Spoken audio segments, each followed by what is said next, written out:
To end political violence, the Marxist framework that legitimizes it must be rooted out.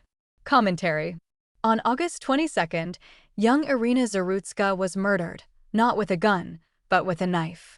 The horror in the video circulating online comes less from the weapon than from the killer's casual comment to a bystander, "I got that white girl." Those words reveal this was not simply an outburst of rage.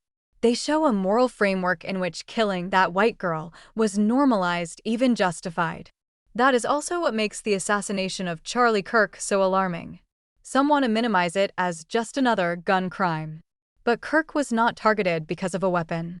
He was targeted because of an idea, the belief that violence against political opponents can be righteous. Violence and civilization. English-speaking culture, shaped by centuries of conflict, became very good at violence, but also at directing it toward legitimate ends. Shakespeare celebrated warrior kings like Henry V, whose band of brothers fought at Agincourt. Churchill, who rallied Britain against Nazi Germany, spoke of the power of short words, and war is remarkably amongst the shortest words in English. Violence itself is not evil. The problem comes when it is misdirected or undisciplined.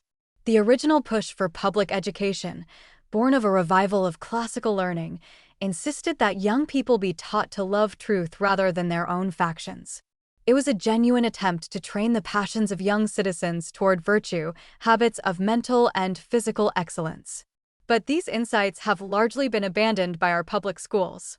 The Marxist moral framework. From the Communist Manifesto onward, Marxism has reduced human life to a battle between oppressors and oppressed. Class analysis cast revolution as liberation and political violence as justice. American professor Herbert Marcuse made this logic explicit in Repressive Tolerance in the 1960s. He argued that tolerance itself only served oppressors and that silencing opponents of the left was a moral duty. He stopped short of calling for bloodshed, but his framework made the step to violence all too small. Today's identity politics simply works through the consequences of Marcuse's script. Oppressed and oppressor is how we divide society. And you can define almost anyone as the oppressor. Classmates, political opponents, and even parents are cast as enemies. Rage becomes virtue. Political violence becomes justice. This helps explain why Irina's killer believed his act was acceptable. It also helps explain how someone could see the assassination of Charlie Kirk not just as permissible, but as virtuous. Marxism in our schools. The most disturbing part is that this framework is not confined to radical academics or activists. It is being actively taught in our schools. The idea is simple, easier to understand and teach than virtue, and it is deeply seductive. When a teacher introduces Marxist analysis, it feels like sharing a secret.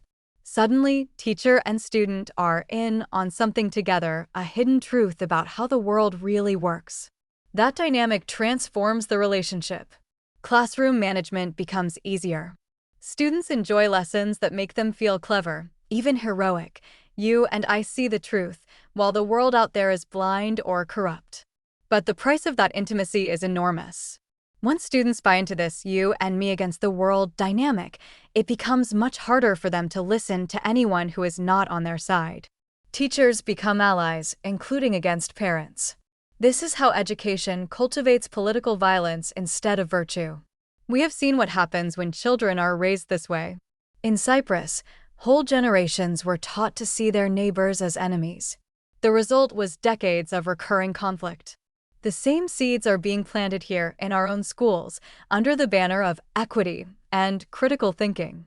Once young people accept this worldview, they no longer see opponents as neighbors or fellow citizens. They see enemies. And once that shift occurs, political violence no longer shocks them. It can be rationalized, even praised. Ending political violence. The crisis we face is not about weapons. Irina Zarutska's murderer carried a knife. Charlie Kirk's assassin used a gun. Different tools, same logic. Both believed their violence was righteous. That script is not picked up by accident. It is taught. It is reinforced every time a classroom divides the world into oppressors and oppressed. It is strengthened every time students are told that to silence or punish opponents is to do justice. We will not end political violence until we root out the Marxist framework that legitimizes it. Education must once again teach virtue, to love truth, to hate injustice, and to direct courage against genuine threats to the common good. Only then can we raise a generation ready to defend their neighbors, not destroy them. It's time to take Marxism out of schools.